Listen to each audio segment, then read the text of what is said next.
So number one states that the random variable x takes the value of minus 2, 2, and 3, and it is given that probability of x equals is k bracket x squared minus 1, where k is a constant. So for 1a says that it tells us to drop the probability distribution table for x, given the probabilities as numerical fractions. So what's a probability distribution table? Well, you can see it here on the right. This is a probability distribution table. But to get to this point, we gotta look at the left first. That's the first steps. So first, we need to find the value of k, which is to be able to find the probability of each value. So what we do is that we input the value -2 into the equation circled there, and it will get 3k. And then we input the value of 2 into that equation again, and it will get 3k also. And if we input the value of 3 into this equation, we will get 8k. Now in probability, the total of the total probability will always be 1. That's how probability works. So we can just put in 3k plus 3k plus 8k equals to 1. And then we'll get 14k plus 1, and we can derive k using that equation, and we'll find that k is equals to 1 over 14. Now is where we get to probability distribution table. So first we draw x on the top, and then we draw p equals x on the bottom. Then we use the values that we have, which is -2, 2, and 3 on the top. Then we for the probability in the bottom, we use the value of k that we got earlier into this use value of k earlier into the equation all again. So if we put -2 into the equation with our analysis of k, we will get 3 over 14. If we do 2, we'll get 3 over 14 again. And if we do 3, we'll get 8 over 14. And now we can go to 1b. So 1b asks us to find expectation of x and variance of x. Now if you look at our the formula sheet, MF19, we'll see that the expectation is equal to the total of x and the probability of x happening. So using our probability distribution table from earlier, we can use this and input the values in that table into our equation to find the expectations. As you can see by the lines, the green line here, like if we inputted the value of -2 as for x, then times p, which is 3 over 14, then plus 2, which is indicated by the purple line, times 3 over 14, then plus 3, which is indicated by the orange line, then times 8 over 14. And we will get 24 over 14, and we can simplify that to 12 over 7. Now what we need to find next is variance. If you look at our formulas again, you can see it here already. Variance is equals to the probability of x squared times the it's the total of x squared times the probability of x occurring minus the expectation of x squared. So again, we can use our distribution table here to put the formula, put the data into the equation. Again, we do indicated with a green line again. It's -2 squared times 3 over 14 plus 2 squared times 3 over 14 indicated by the purple line, and then plus 3 squared times 8 over 14 indicated by the orange line, and then minus 12 over 7, which is the expectation we got earlier, square, and this is indicated by the blue line here. And they will be equal to 192 over 49. And of course, you can always answer this in fraction if you wanted to. This is just personal preference. So now we have number 2 here. So number 2 says that a sport event is taking place for 4 days, beginning on Sunday. This is important for later. The probability that it will rain on Sunday is 0.4. On any subsequent day, the probability that it will rain is 0.7. If it rain on the previous day, and 0.2 if it did not rain on the previous day. So you have A. Hello everyone, this is David. Now I'm going to start with question 3 of this paper. I'll be writing down my workings on the screen here as we move along, so you guys can see bit by bit on how each question is done. So in question number 3, they gave us a back-to-back stem and leaf diagram, which represents the monthly salaries in dollars of 27 employees at each of the two companies A and B. and they're asking us to find the median and the interquartile range of the monthly salaries of employees in company A. So to find the median, we need to first find its position, and that can be found using this formula, n plus 1 divided by 2, and here being 27 because there are 27 employees. So 27 plus 1 divided by 2, this gives us 14. So the median is at the 14th position. And counting from the top of the stem and leaf diagram on the left side, which is company A's side, we count 1, 2, 3, 4, 5, 6, 7, 8, 9, 10, 11, 12, 13, 14. So this is our median, which is on stem 27 and leaf 1 on the left side. And if you look down here at the key of this of the diagram, you can see that a stem of 27 and a leaf of 1 on the left side means $2,710 for company A, and a stem of 27 and a leaf of 6 on the right means $2,760 for company B. So it so happens that our median is actually in the example that is given in the key. So following this format, our median is 2,710. So let me label it here. Our median is equal to 2,710. So now let's move on to finding the interquartile range, or as abbreviated IQR. The interquartile range is given by Q3 minus Q1. Q3 being the upper quartile and Q1 being the lower quartile. If I were to illustrate, this is our median value, and anything that comes before our median value is considered as the first half of our data set, and anything that comes after our median value is part of the second half of our data set. Now in the first half, the middle value of this first half is our Q1, or the lower quartile, and the middle value for the middle value of the second half is the upper quartile, or Q3. So we have to find Q1 and Q3 separately. Let's start with Q1. Just like we did in our median, we have to find the position first of our Q1. Now, how many data values are in the first half? Well, the first half actually contains the lowest value, and from the lowest value up until the value before our median. So to calculate that, it's actually 27 minus 1 divided by 2. 27 is the number of data values we have in the whole data set, then minus 1 because we exclude the median, then divided by 2 because after excluding the median, we divide our data set into half, the first half and the second half. So each half here actually contains 13 data values. Now to find Q1's position, we'll use the n plus 1 over 2 formula again, but this time n is equal to 13. So 13 plus 1 divided by 2, that gives us 7. So Q1 is in the 7th position. So let's count again from the top. 1, 2, 3, 4, 5, 6, 7. So this is our Q1, which is on stem 26 and leaf 1 on the left. And following the format given by the key, that means our Q1 has a value of 2,610. Now for Q3, we will still be using this formula, but we have to keep in mind that Q3's values start from a position after the median.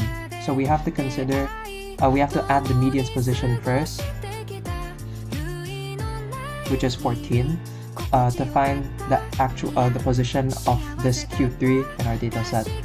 So using the same formula, but add it with 14 afterwards, n is 13 plus 1 divided by 2, then plus 14, you get 21. So it's on the 21st position. And let's count backwards this time because 21 is close. It's closer to get to 21 from the back than from the front. So This is the 27th position, 26th, 25th, 24th, 23rd, 22nd, and 51. So this is our Q3, following the same format again. That is 2,840. Now to get the IQR, just do Q3 minus Q1, so it's 2,840 minus 2,610, we get 230. So that's our IQR. Well, this is actually a re-recording of part B because turns out the clip that I made was actually a bit too long. So I've already drawn everything out. I'll just explain how it is done. So in part B, we are given the lower quartile, median, and upper quartile for company B, which are 2,600, 2,190, and 2,780. And we are asked to draw two box and whisker plots in a single diagram to represent the information of the salaries of employees at companies A and B. So when drawing a box and whisker plot, we have to show 5 values, and these values are the lowest value, the lower quartile Q1, the median Q2, upper quartile Q3, and the highest value. So for the box and whisker plots for company A and B, we have to show all these. Yeah? And the question here really gives us the Q1, Q2, and Q3 for company B. And in the previous part of this question, we already got Q1, Q2, and Q3 of company A. So all that's left for us to find is the lowest value and the highest value for companies A and B. So looking back at our schematic diagram, we can see that the lowest value for company A is 2,500 and the highest value is 3,010. For company B, the lowest value is 2,540 and the highest value is 3,090. So I've written it down here on the next page so that it's easier for us to see and while we make our box and whisker plot, right? So for the grid given below, the upper half will be used for the box and whisker plot for company A, and the bottom half will be for company B. For company A, all I've done is just chose a suitable scale that would fit all the values for company A and B because they do share the same grid. So I chose 3,500 to 3,100 with an interval of 100. So between this it is 100.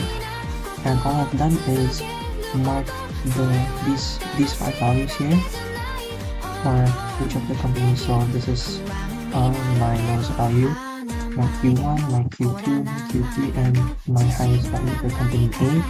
This is my lowest value, my lower quartile Q1, Q2, Q3, and highest value for company B. Now take note that the highest and lowest values, they should be marked with a longer line than the Q1, Q2, and Q3. So the quartiles have shorter lines than the highest and lowest values.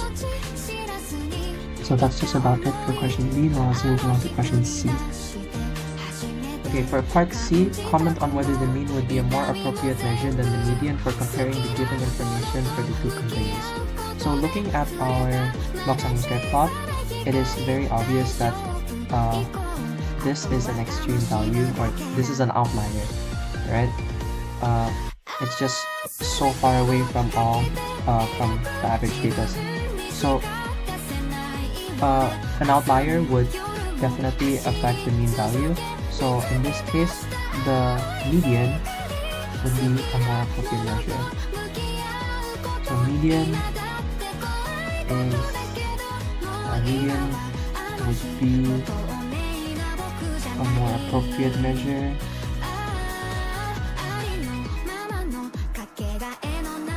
For comparison,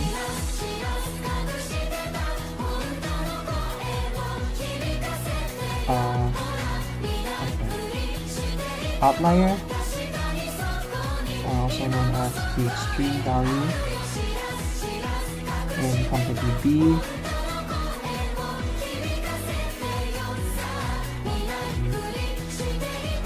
B affects the mean value.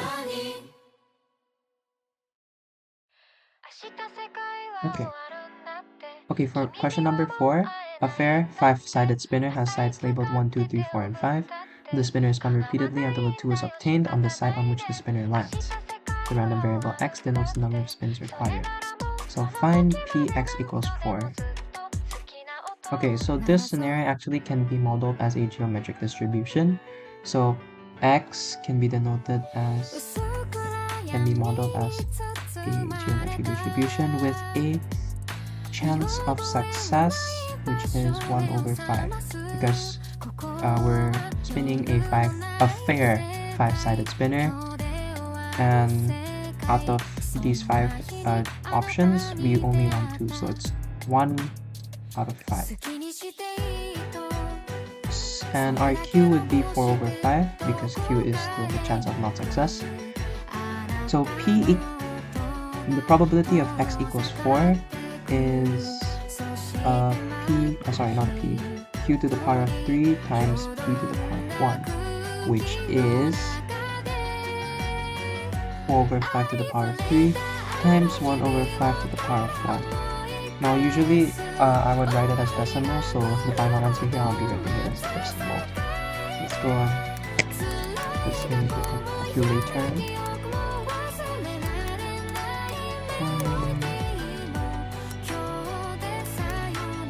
Okay, so 0.104. 0.024. Okay. Find px smaller than 6. So let's write this down again. X can be modeled as a geometric distribution. Okay, x smaller than 6. Okay, we can actually just find the sum. So we can just count this manually. We can do px equals 1 plus px equals 2 plus px equals 3 up until px equals 6, right? Sorry, I wrote that one wrong. Px equals 6, right? But there's actually a formula that we can use to make this all easier. This formula states that when p, the probability of x is smaller than or equal to r, the probability is actually equal to 1 minus q, which is the probability of the not success, to power of r. Now this is just an approximation, and this approximation actually gets more accurate for higher and higher values of r. Now 6 actually is a pretty high value. Just think of how many times you have to do this calculation, right? So 6 times, that's pretty many. So we can actually use this formula. So px smaller than 6. Following this formula, we can see that the symbols actually don't match. So to match this up, we can actually do px is smaller than or equal to 5. px smaller than 6 is actually the same as px smaller than or equal to 5, because just below 6 is 5, and smaller than 6 means that the number has to be smaller than 6, but it cannot be 6 because it doesn't include 6, right? So px is smaller than or equal to 5 actually is the same, because px smaller than or equal to 5 can be any and it includes 5 and anything below it. For this, it is below 6, but it doesn't include 6, so that's 5 and below. So that's 1 minus q, which is 4 over 5, to the power of r being 5 in this case. Let's punch this into our calculator. 1 minus 4 over 5 to the power of 0.67232. And since this is an approximation, we can round this off to 3 significant figures. So that's it. I'm going to continue for CD for David and continue number 5 in this paper. Now, in this question, we have to find the probability that the score is greater than 0, given that the score is not equal to 2. But first, we make a table for the 2 fair 5-sided spinner with each size labeled 1, 2, 3, 4, and 5.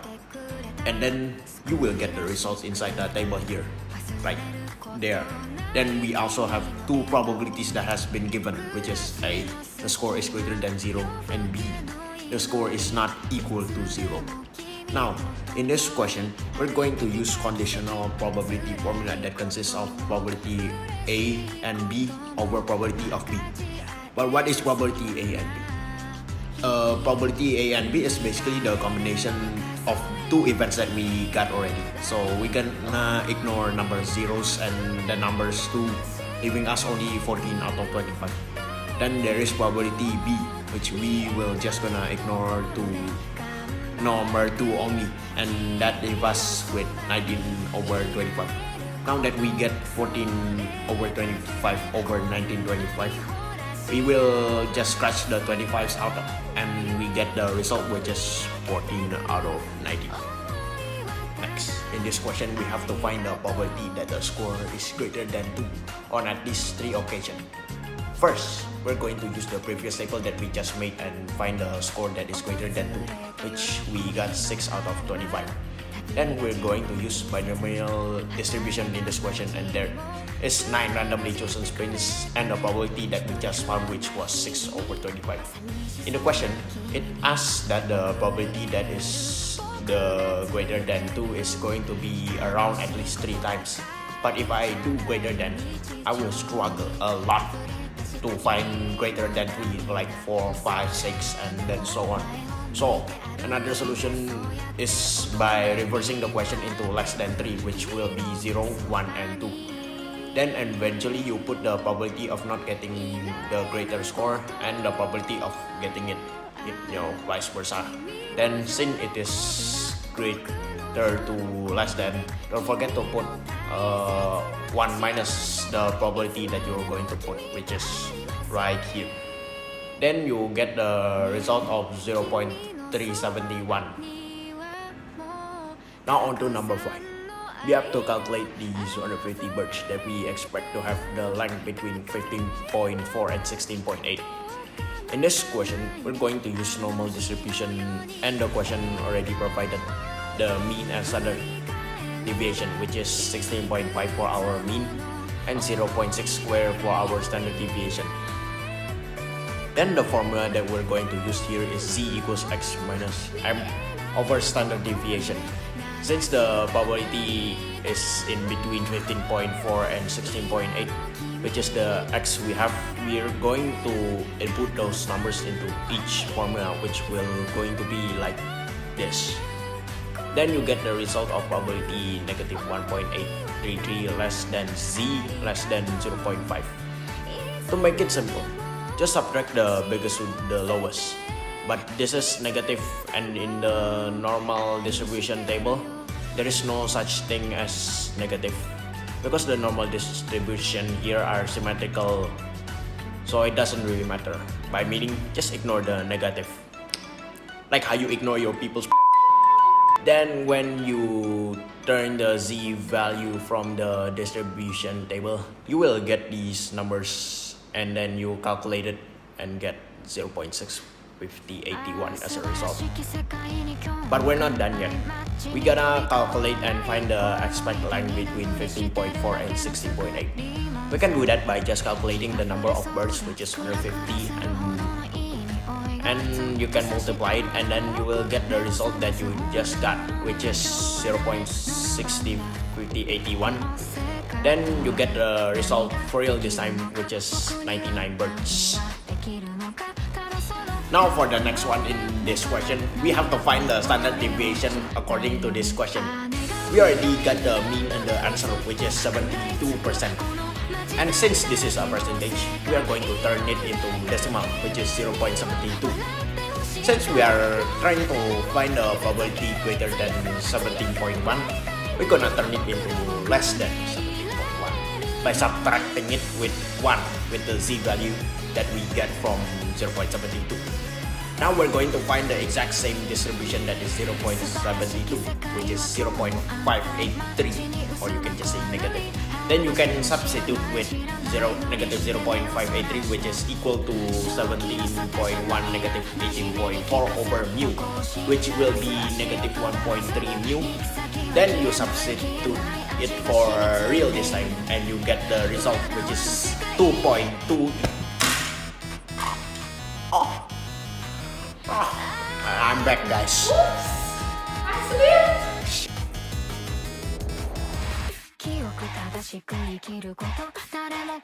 So now I'll be explaining the final few questions of this paper, which includes question 5C and number 6, which consists of 6A, B, and C. Now in question 5C, it tells us that a random sample of 120 eastern bluebirds is chosen. Use an approximation to find the probability that fewer than 80 of these 120 bluebirds have lengths greater than 17.1 centimeters. Now from the previous question, it was stated that the probability of a bluebird having a length greater than 17.1 centimeters is 72%.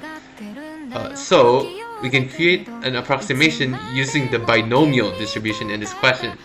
With the notation, x is binomially distributed through n, p, where n is the number of trials and p is the probability of success, which in this case is 120 for n and 0.72 for p, because the probability of success is 72%. From this data, we can find the mean and the variance.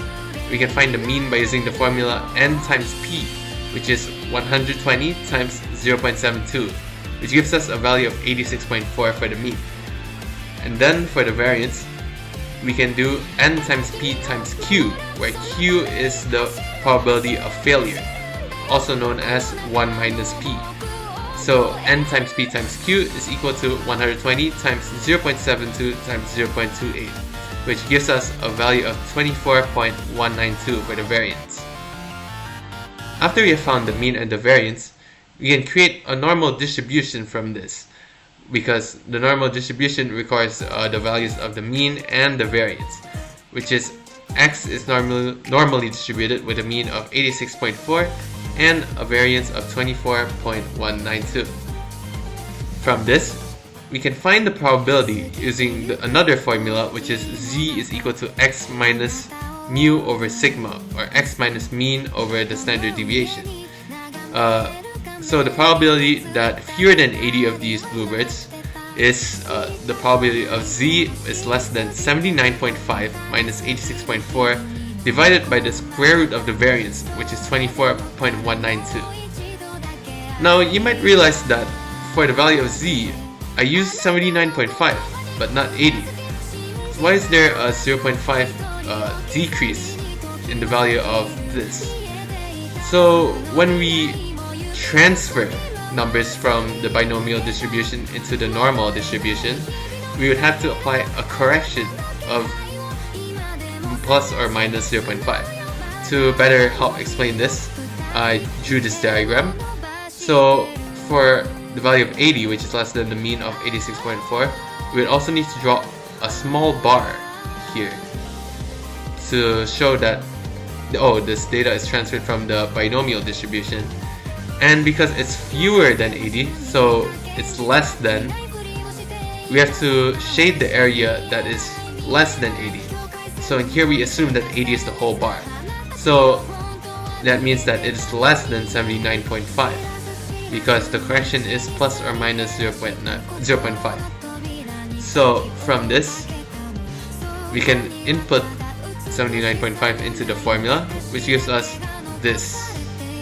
And after we calculate this, it gives us a value of negative 1.403. Now the probability that z is less than negative 1.403 is the same as the 1 minus the probability of z is less than positive 1.403. The reason for this is because the normal distribution curve, like this, is symmetrical and the area under the curve is equal to 1. Now after we have done this, we can just use we applied the normal distribution function table into the value of z, which gives us a probability of 0.9196.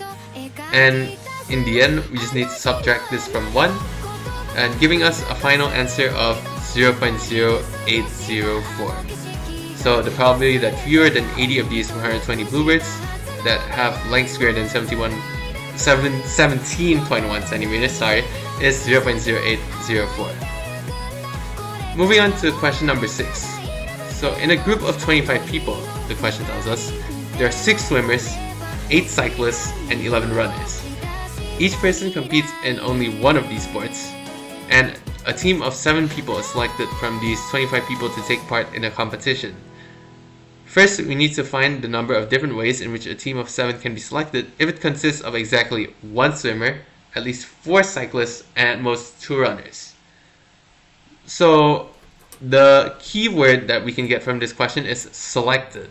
So when selected, it means that the order doesn't matter, and we use combinations instead of permutations for this question. So then it tells us that the team consists of exactly 1 swimmer. So in every possibility of the team, there must only be 1 swimmer. Now after we found the swimmer, we also need to determine the number of cyclists and runners. So it says that there are at least 4 cyclists, and it also tells us in the question as background information that the total number of cyclists is 8. So it cannot be higher than 8, and a team of only 7 people is formed. So because their team is a team of 7 and there's only 1 swimmer, that's exactly 1 swimmer that has already been part of the team, it means that the amount of cyclists can only be either 4, 5, or 6. So I tried out every possibility in this and used combinations to see the total amount of different ways in which the team can be selected. So when there are 4 cyclists, there are only 2 runners, because that's the amount of runners that there can be at most. 5 cyclists is with 1 runner, and when there are 6 cyclists, there are no runners. So I input this here into 6 combination 1 times 8c4 times 11c2, which gives us a value of 23,100. 61 times 8c5 times 11c1 equals to 3,696. And lastly, 61 times 8c6 times 11c0 is 168. Now, the value of 11c0 is just 1, so that is why I didn't include it I didn't write it down as part of my calculations, because we would still get the final answer of 168.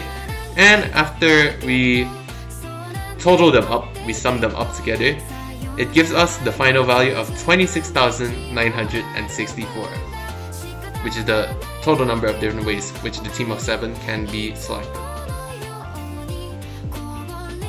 Now for 6b. So 6b is talking about another competition. So it is related because it contains swimmers, cyclists, and runners, but now it talks about a team of 9 people and they're standing in line for a photograph. Now in this one, it says that there are 2 swimmers, 3 cyclists, and 4 runners. And we need to find the amount of different arrangements. Remember, not selections, now it's arrangements, so order matters. There are, for the 9 people, if the swimmers stand together, the cyclists stand together, and the runners also stand together. So what I did was I grouped the three groups of people, which is the swimmers, the cyclists, and the runners, together into 3 boxes, like in here. So because there are 3 groups and they're always sticking with each other, so it's not like, for example, in the cyclist box, oh, there's suddenly a cyclist, runner, and a cyclist. No, it's fixed that there are 3 cyclists, there are 4 runners, and 2 swimmers that are going to be sticking with each other for the photo. So because there are 3 groups, I use 3 factorial because the order also matters. So the cyclist can be here, the cyclist can also be here. Yeah, basically order matters, so I did 3 factorial.